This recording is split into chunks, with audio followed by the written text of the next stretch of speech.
ఎవరు సరిగ్గా మెడిటేషన్ చేయకపోయినా కళ్ళు తెరిచినా వాళ్ళ యొక్క పేర్లు హెచ్ఎం గారికి ఇవ్వడం జరుగుతుంది. హాయిగా కూర్చోవాలి, రిలాక్స్గా హాయిగా కూర్చోవాలి. కళ్ళు రెండు మూసుకున్నాము, చేతుల్లో చేతులు, వేళ్ళలో వేళ్ళు పెట్టుకుని ఒళ్ళో పెట్టుకున్నాము, కాళ్ళు క్రాస్ చేసుకున్నాము.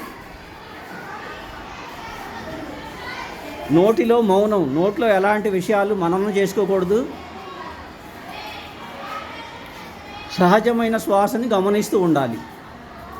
సహజమైన natural breath, observe with the natural breath, be with the breath. Inhale breath, exhale breath. దీన్నే ఆనాపాన సతి అని చెప్పుకున్నాం మనం. ఆనా అంటే ఉచ్ఛ్వాస, అపాన అంటే నిశ్వాస, సతి అంటే కూడి ఉండటం.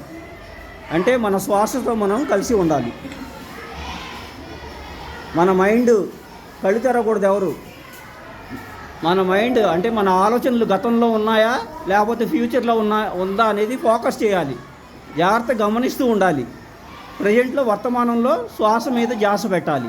గతాన్ని వదిలిపెట్టేయాలి, ఫ్యూచర్ని కూడా వదిలిపెట్టేయాలి.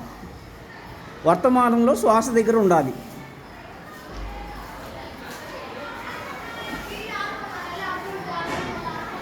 తెరిస్తే మన కంటి ద్వారా ఆ శక్తి మనం ఛార్జింగ్ చేసుకున్న మన ఒంట్లోకి వస్తున్న ఆ విశ్వశక్తి అనేది కంటి ద్వారా బయటకు వెళ్ళిపోద్ది. స్టూడెంట్స్ ఎవరు కూడా కళ్ళు తెరవద్దు. మెడిటేషన్ చేసేటప్పుడు ఆ సమయం అయ్యేదాకా కళ్ళు తెరవకూడదు. మీరందరూ మీ పేరెంట్స్ కూడా చెప్పాల్సి వస్తుంది. అందుకోసమే మీరు జాగ్రత్తగా ఫాలో అవ్వాలి నేను చెప్తున్న సూచనల్ని.